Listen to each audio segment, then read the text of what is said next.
Hey y'all. Hello. Hey everybody. Welcome back. I decided that I would go ahead and do the appendix section. I don't know if you guys remember in the last video when we finished up chapter. Yep, there's my alert. Um when we finished up chapter 8, I was telling you I was debating on if I wanted to. Yep, there's my. Okay, it's good. So y'all can hear me good on YouTube. But I was saying that I was thinking about doing the appendix section because it just seemed like it had some really good information in there that needed to be shared. But I wasn't sure because, we have finished up the last chapter, which was chapter 8. We finished up that earlier. But as I was thumbing through this appendix section, I thought that this information would really be good to share. And so that's what I'm gonna do. Is I'm gonna read this to you guys, and then we'll be completely done with the book. So we would have read all of it from pretty much from cover to cover. Okay. Can y'all believe that? Can y'all believe we actually read this whole book together? That is actually pretty cool. That's my first time actually doing the whole reading through the whole book like that and doing like some commentary in between. So if if that kind of style resonates with you, please go back and check out the rest of the series. But I also meant to tell y'all that I'm gonna do like a summary of each chapter in the next few days, so that you guys can just kind of get the quick cliff notes, I guess you can say, of the book. Just in case you can't go back and watch the live streams where I was reading it aloud. Um, I know that they're kind of long, but I shared a lot of stories in between as well. And so I would really love for y'all to go and check those out just so that you can, kind of get to know me a little bit better and a little bit more of my story as well. But like I said, I'll go through and do, a Cliff Notes version of each of the chapters so that you guys can just get like the quick points and, just to be able to refer to that when you need to. Okay. So I will do that for you, honey. But anyway, so welcome back. Welcome back to my channel. Like I said, I'm just going to read the appendix section of this book. I hope you guys have been following along and have found that it has provided some value for you too. Like I said, I believe that the principles that were shared in this book, the process that she suggested that we go through in making this decision, I think that it could be used for multiple relationships, that you find that are toxic, that are hard to break away from. Um, and so that's what I'm thinking, like, even people who aren't, who have healthy relationships with their parents can find a lot of value in kind of keeping up with this process. Don't think of it as divorcing a parent, just think of it as divorcing from toxicity, for example. Divorcing yourself from depression and anxiety by separating yourself from people who are honestly bad for your health. And so I'm going to go ahead and get into it. I don't want to be on here too much longer tonight. I have some other things I need to do, and I actually just kind of want to lay down a little bit, get a little more rest.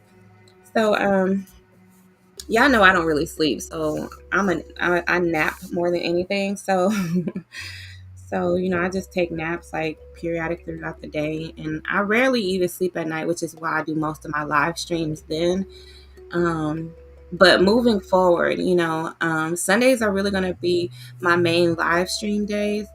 I have a lot of things in store for you guys as a way of, getting this message out and really speaking my book and, all of that. So I'm just really hoping that you guys are in with me for the long haul and just, go ahead and subscribe and hit the notifications and follow and do all of the things so you will know all of the things that I'm doing. Okay. So do all of the things on your part so you can keep up with all of the things that I'm doing. Okay. So I'm gonna get into it.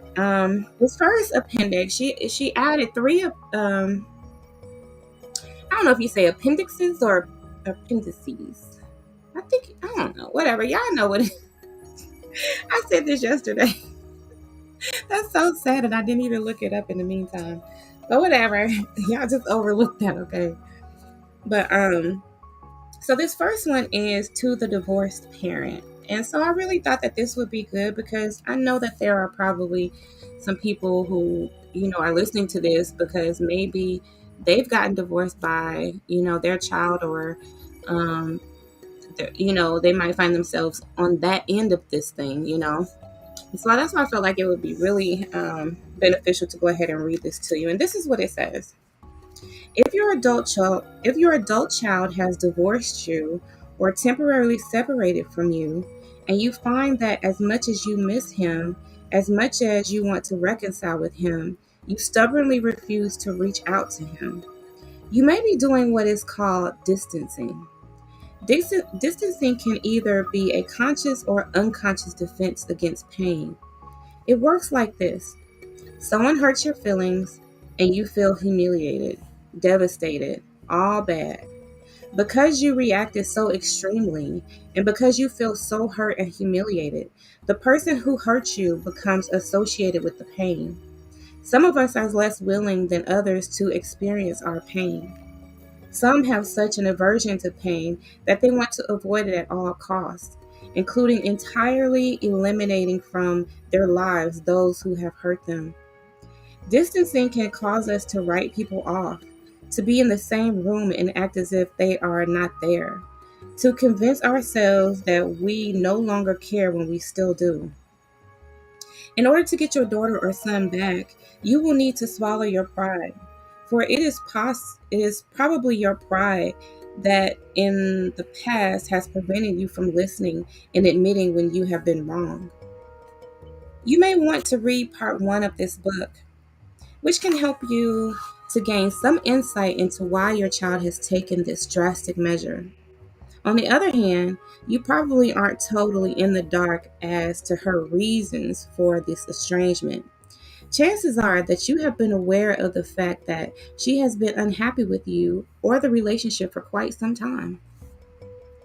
She may have been distant and withdrawn from you for a long time, but you have neglected to ask her what was wrong.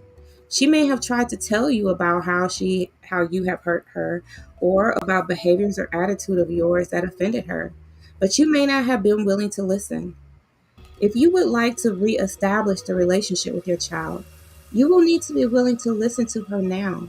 And if you feel you have already listened, you will need to do so in a different way than you have done before. Perhaps you need to just listen and not talk back, not defend yourself, not argue, not correct what you think are inaccuracies. Just listen. Hey, hey Booker, how are you? It's good to see you. Good to see you. Welcome. I'm reading the book that's posted right there on the left hand side. That's Divorcing a Parent. We are actually like in the last the appendix section of the book, so that's what I'm reading now. Um, but yeah, okay, so I'll continue reading here. It is difficult to listen quietly and listen as someone tells you about all of the bad things you have done, reminds you of your shortcomings, or blames you for this unhappiness and problems. But if you want your child back in your life, this is exactly what you must be willing to do. You must listen with an open mind, with an eagerness to learn the truth. Your child may tell you it is too late, that he has already tried to talk to you, but to no avail. Whatever the specific issue or issues involved, the bottom line usually comes down to this. Most adult children want their parent to admit what he or she has done to hurt and damage them, and to apologize to them. In order to do this, you must be willing to take a good hard look at yourself. When you look back at how you raised your child and on the ways that you have treated him, both as a child and as an adult, do you have any regrets? Can you think of things you may have done or left undone that might have hurt or damaged your child? Chances are that many of these things you think of maybe some of the things your adult child remembers and still feels hurt about. The poem, Children Learn What They Live, may help you to understand what it is your child needed from you but did not get. Oh, she included the poem, you guys. So, okay, I'm going to read this. It says that the author is unknown. The title is Children Learn What They Live. If a child lives with criticism, he learns to condemn. If a child lives with hostility, he learns how to fight. If a child lives with ridicule, he learns to be shy. If a child lives with shame, he learns to feel guilty. If a child lives with tolerance, he learns to be patient. If a child lives with encouragement, he learns confidence. If a child lives with praise, he learns to appreciate. If a child lives with fairness, he learns justice. If a child lives with security, he learns to have faith. If a child lives with approval, he learns to like himself. If a child lives with acceptance and friendship, he learns to find love in the world. Oh, that's a good poem, you guys. What did y'all think of that? Wow, that was nice. I wish it was just like a little longer. Because it, like, especially like with a lot of the things that we are going through today and a lot of the things that children experience, in their homes, I think that this poem can be, can definitely be added to. But let's continue reading. If you still feel stuck in terms of understanding why your child has divorced you, perhaps it will help you to review your own past and think about how you were treated as a child.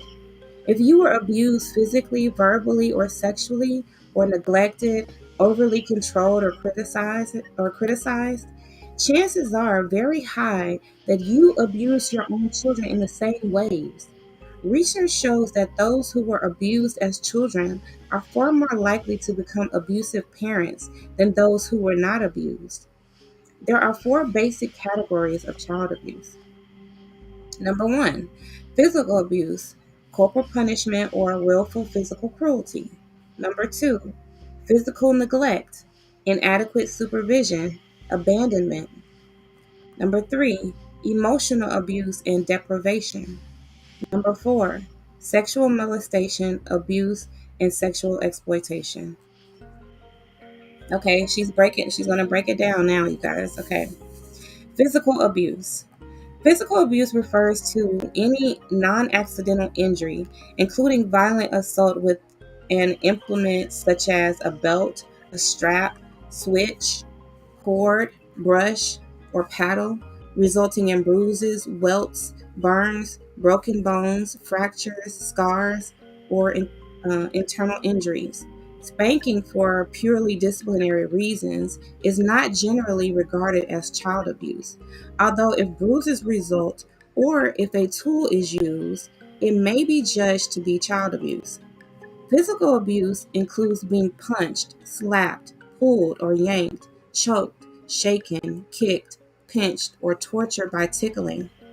It also includes the witnessing of violence done to a parent or sibling. Physical neglect. This includes abandonment, refusal to seek, allow, or provide treatment for illness or impairment, inadequate physical supervision, disregard of health hazards in the home, failure to provide adequate nutrition, clothing, or hygiene when services are available, keeping a child home from school repeatedly without cause, or failing to enroll a child in school. Emotional abuse. Such abuse includes emotional or verbal assaults, including persistent teasing, belittling or verbal attacks, close confinement, such as tying a child up or locking him in a closet, inadequate nurturing, such as that affecting failure to thrive babies, putting unreasonable demands on a child, knowingly permitting antisocial behavior, such as delinquency or ignoring a diagnosed emotional problem. sexual abuse. Sexual abuse covers sexual molestation, incest, exploitation for prostitution, the production of pornographic materials, or any other exploitative excuse me, or any other exploitation of a child for the sexual gratification of an adult. This can include physical sexual abuse, indirect sexual abuse, verbal sexual abuse, boundary violation, and emotional sexual abuse. So, physical sexual abuse includes sexualized hugging or kissing, sexual fondling, oral or anal sex, intercourse, masturbation of the victim, or forcing of the victim to masturbate the offender. Indirect sexual abuse involves or includes any act of voyeurism or exhibitionism on the part of an adult towards a child for the conscious or unconscious sexual stimulation of the adult. With voyeurism, the adult becomes sexually stimulated by watching a child dress, undress, take a bath or shower, or use the toilet. Exhibitionism is when the adult exposes his genitals to the child or walks around naked for the purpose of being sexually stimulated. Verbal sexual abuse includes using inappropriate sexual words or obscenities in an abusive way toward a child, asking inappropriate questions about the child's sexual life or sexual anatomy, talking about sex in front of a child whose age level is inappropriate, or making remarks about the sexual parts of a child's body. This, for example, remarks about the size of the child's breast or penis.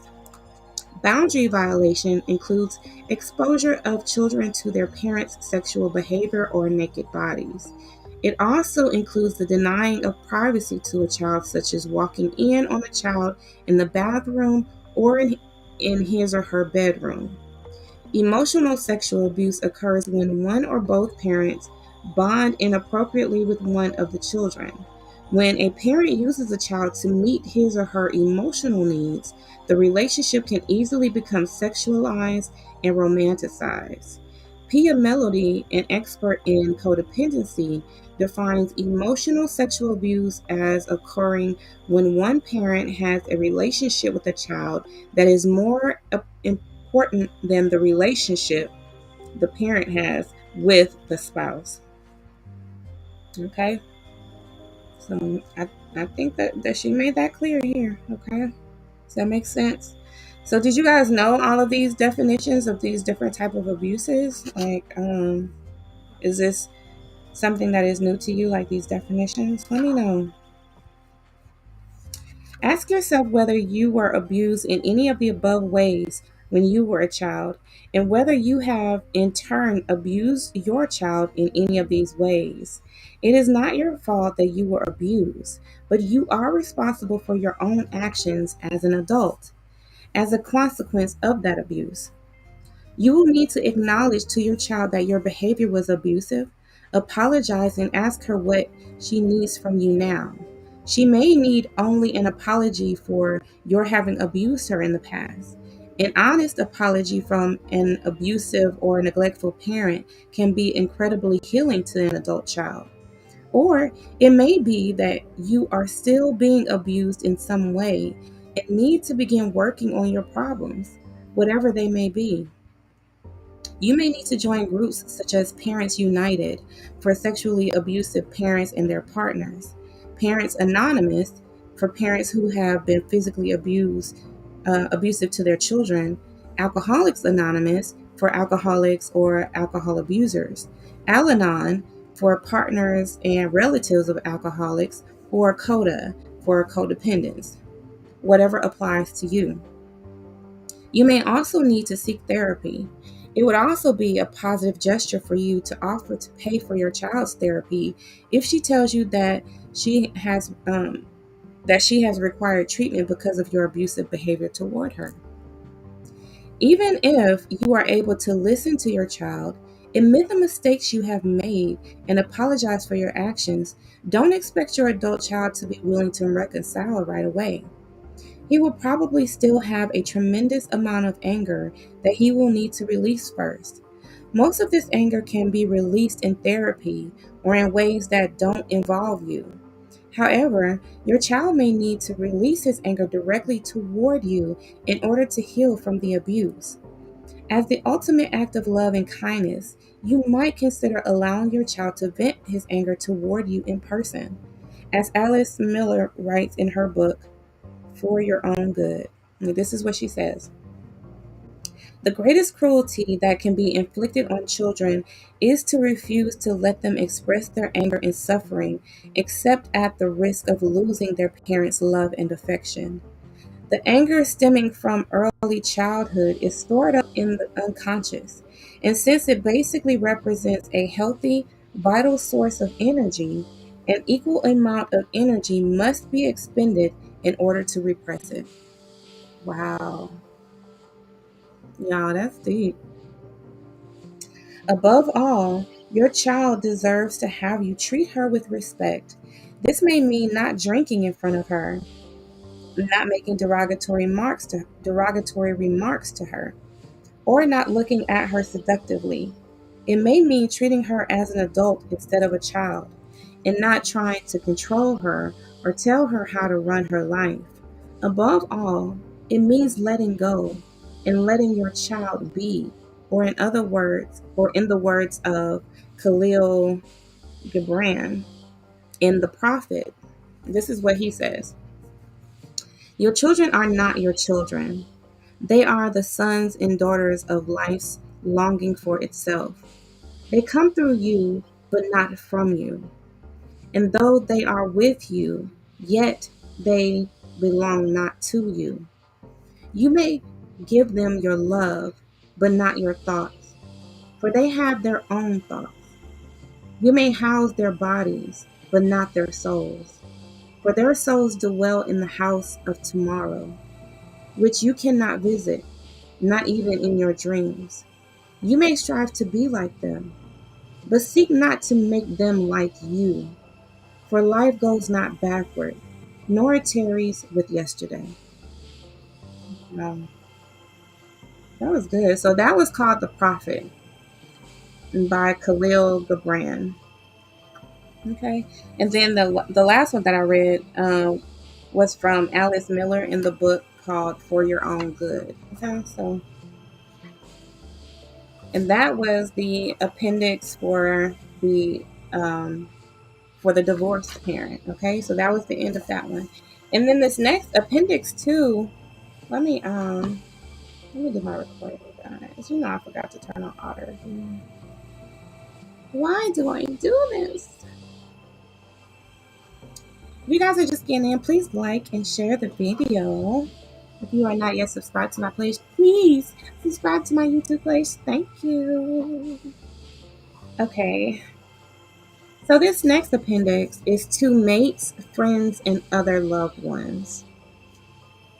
And it says, it is difficult to understand why someone would want to go to the extreme of divorcing a parent unless you yourself have had to resort to such an extreme. If your parents were not abusive, neglectful, controlling, or critical, you probably have a difficult time relating to a mate or friend who has been severely damaged by a parent. It's always difficult to empathize with someone whose experience has been totally different from ours. Instead, we may want to convince our loved one that it couldn't have been so bad. Excuse me, y'all. Um, Instead, we may want to convince our loved one that it couldn't have been so bad. We try to apply logic. After all, if your parent had really been that horrible to you, you wouldn't have turned out so well. Or we may try to offer hope and advice. Maybe if you try just a little harder. In reality, however, we are just offering false hope and putting the blame and burden back on the shoulders of the abused person. Aww. Y'all, I want to read that one more time. I want to read that again. It is difficult to understand why someone would want to go to the extreme of divorcing a parent unless you yourself have had to resort to such an extreme. If your parents were not abusive, neglectful, controlling, or critical, You probably have a difficult time relating to a mate or friend who has been severely damaged by a parent. It's always difficult to empathize with someone whose experience has been totally different from ours. Instead, we may want to convince our loved one that it couldn't have been so bad. We try to apply logic. After all, if your parent had been that horrible to you, you wouldn't have turned out so well. Or we may try to offer hope and advice.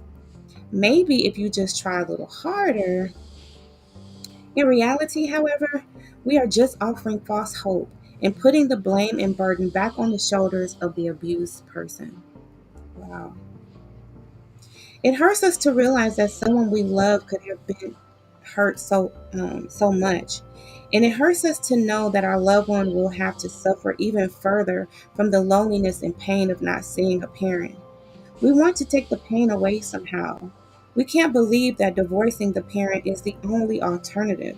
Surely, we think, there must be something else that can be done.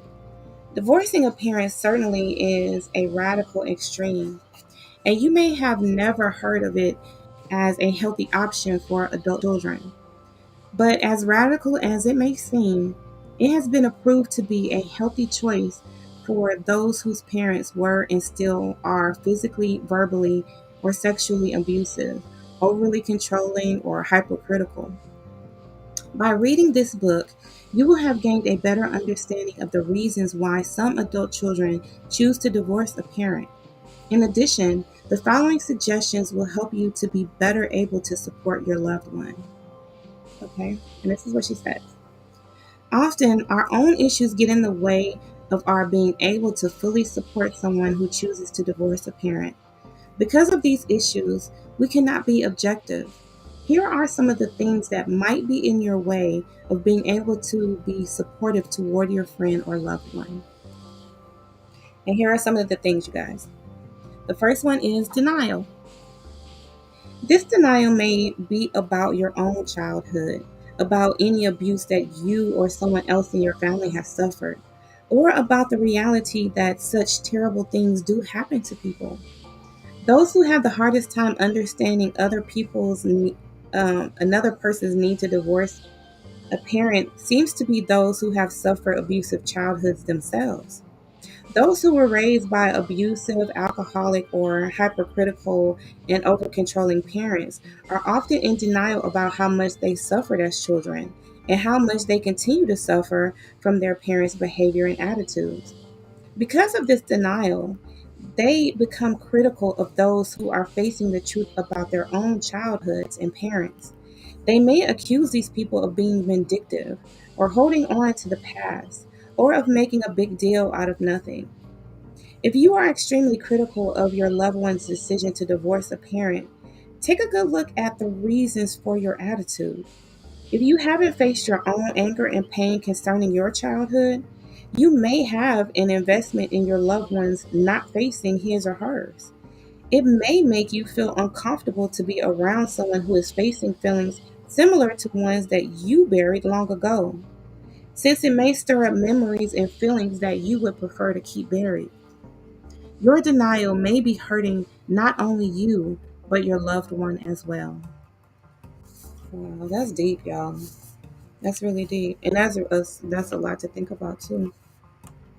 Because your denial may be you're denying your own experience. And possibly even feeling like you weren't strong enough to make that decision. Okay, so the next one she says is fear. You may have a fear of being judged by your own children as an unfit parent. You may have a fear of your own parents, of your own feelings of anger, and of what would happen to you if you divorced your parents. Or you may have a fear of being divorced by your mate. It seems that once we become parents ourselves, we tend to want to forgive our parents for their shortcomings. Sometimes this comes out of a true understanding of how hard it is to raise children, but often it comes out of the fear that we ourselves are not being good parents. we suddenly become afraid that our own children will someday judge us harshly and complain that we ruined their lives.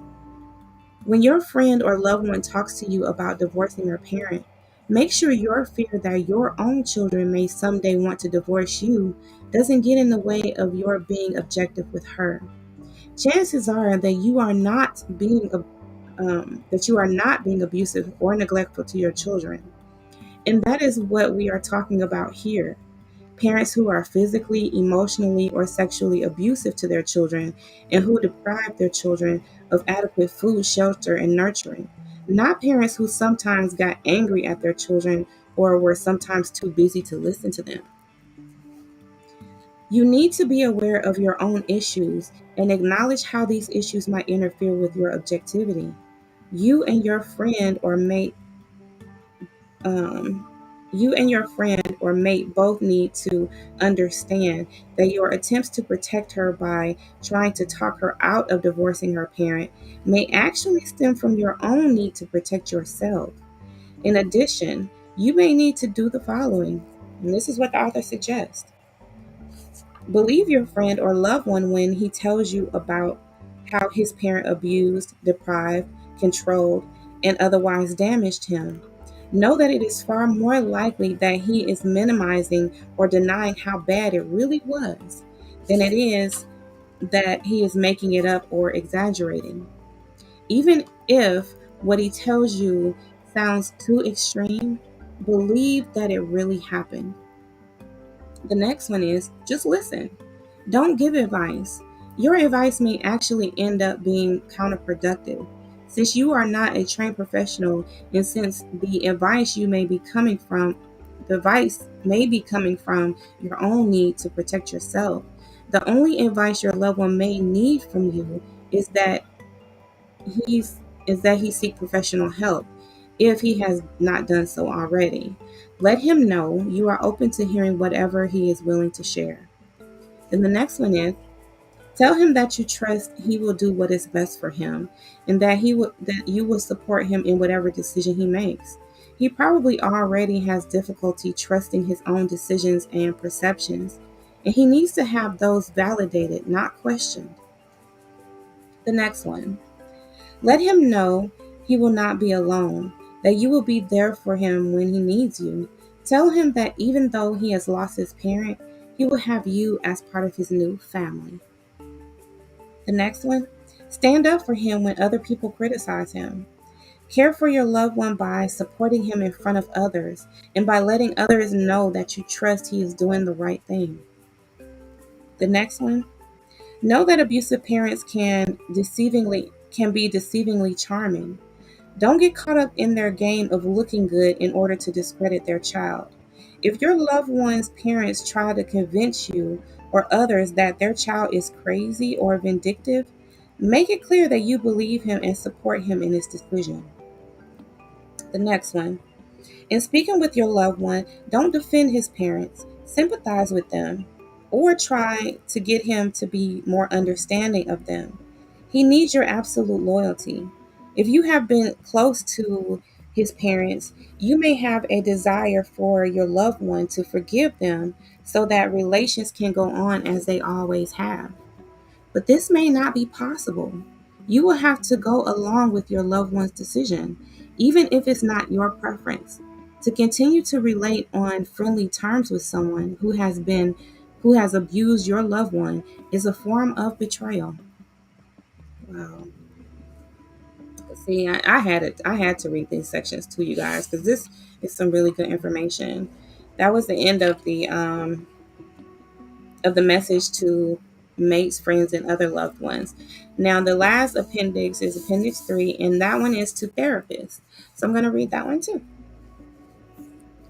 Okay, to therapists. Excuse me. First of all, what do y'all think so far? Like, what do you think of like what she has said to the divorced parent and to, other people who are close to the adult child who is divorcing the parent? I think this is really good advice, y'all. Okay, so to therapists. I believe that forgiveness is a spiritual issue, not a therapeutic one. For this reason, I don't believe that it is the therapist's place to push forgiveness on a client any more than it is to push one's own religious beliefs.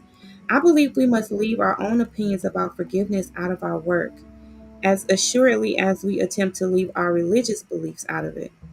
If you believe that forgiveness should be the ultimate goal for adult children, you have the right to your belief. However, you do not have the right to impose that belief on your clients.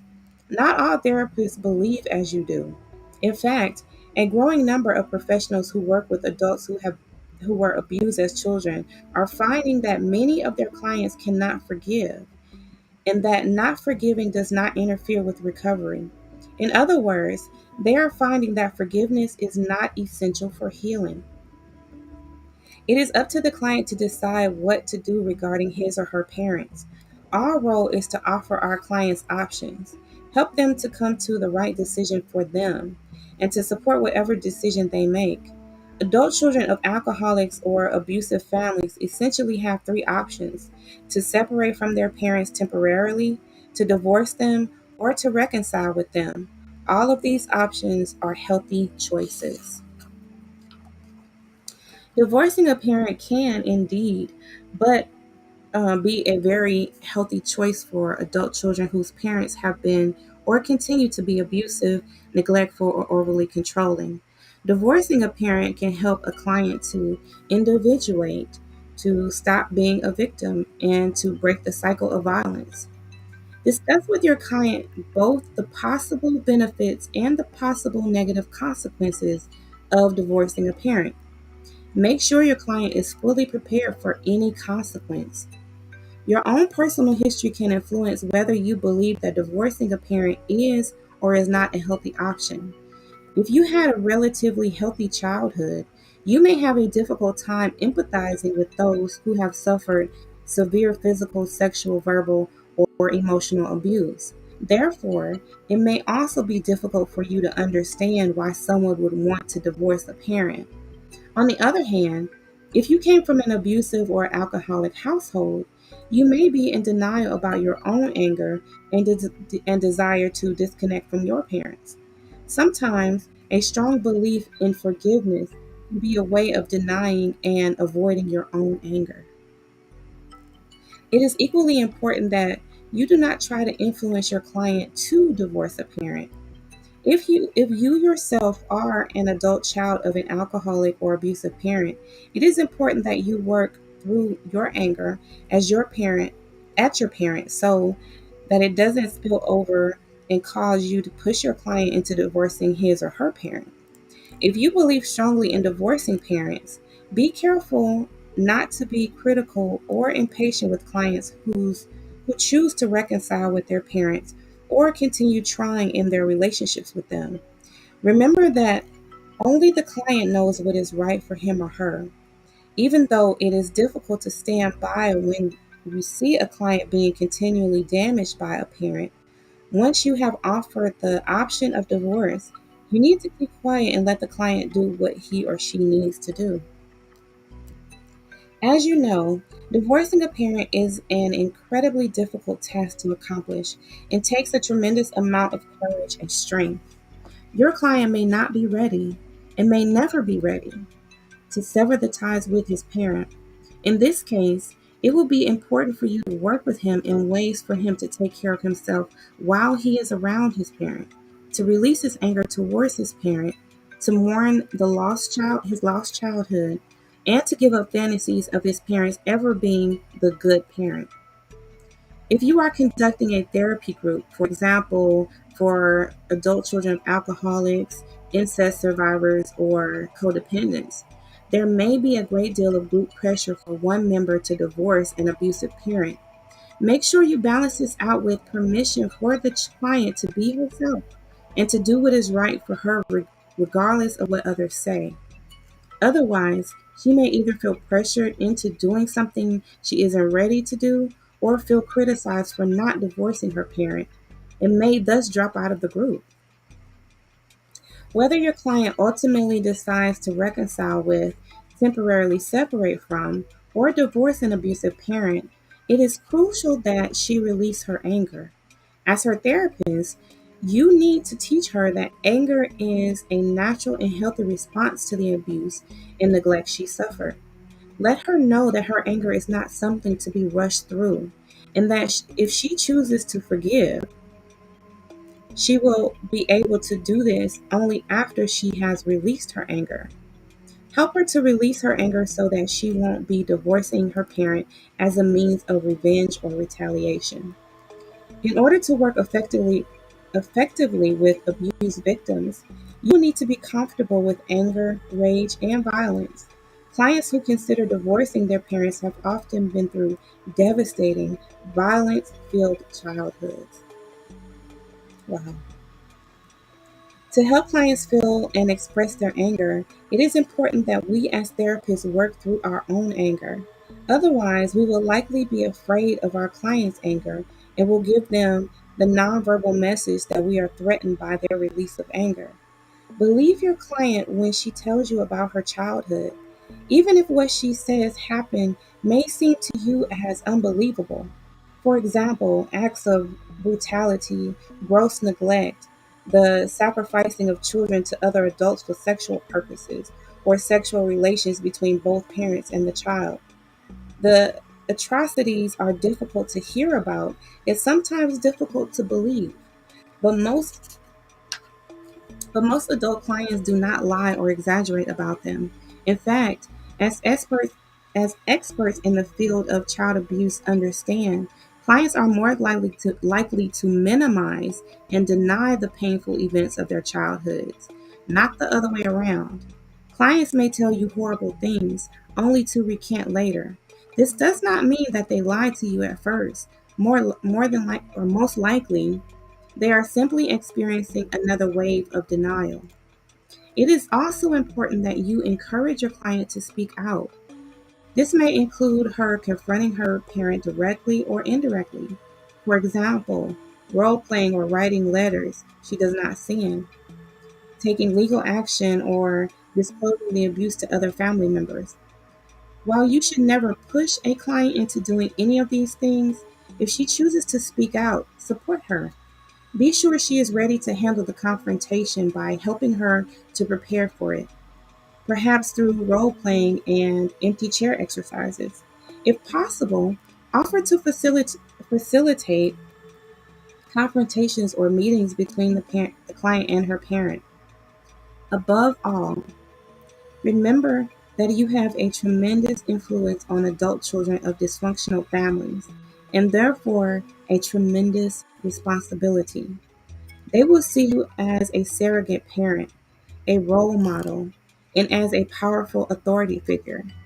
Even a subtle sign of disapproval from you regarding their desire to divorce a parent can make them throw out the idea entirely in an effort to please you or do the right thing.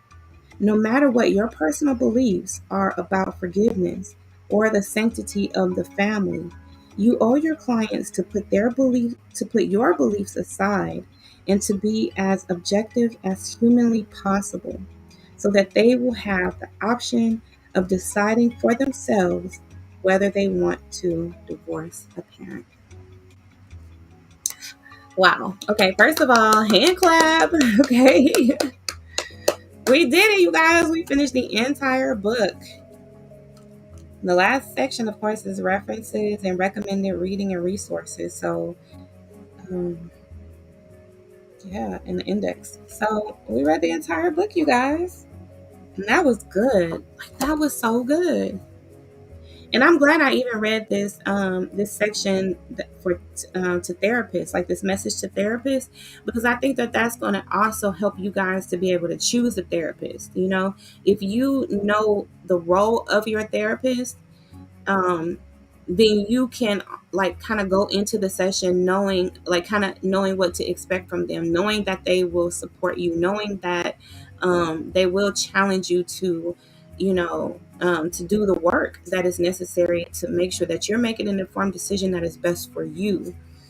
Um, but when you know what is expected, then you're not blindsided by your experience with the therapist. So you know, okay, if a person is pushing you to forgive or something like that, then it may, they may have some other stuff going on, or they may have a belief system that they're pushing on you, and you may have to, consider finding another therapist. And it's perfectly fine if you need to fire one, you need to fire a therapist that if y'all don't resonate, if they don't resonate with you, y'all don't have that vibe, get another one. Don't give up. Don't think that they're all the same, or you know, because like, just like with everything else, you have to do your due diligence, okay? You have to use your discernment.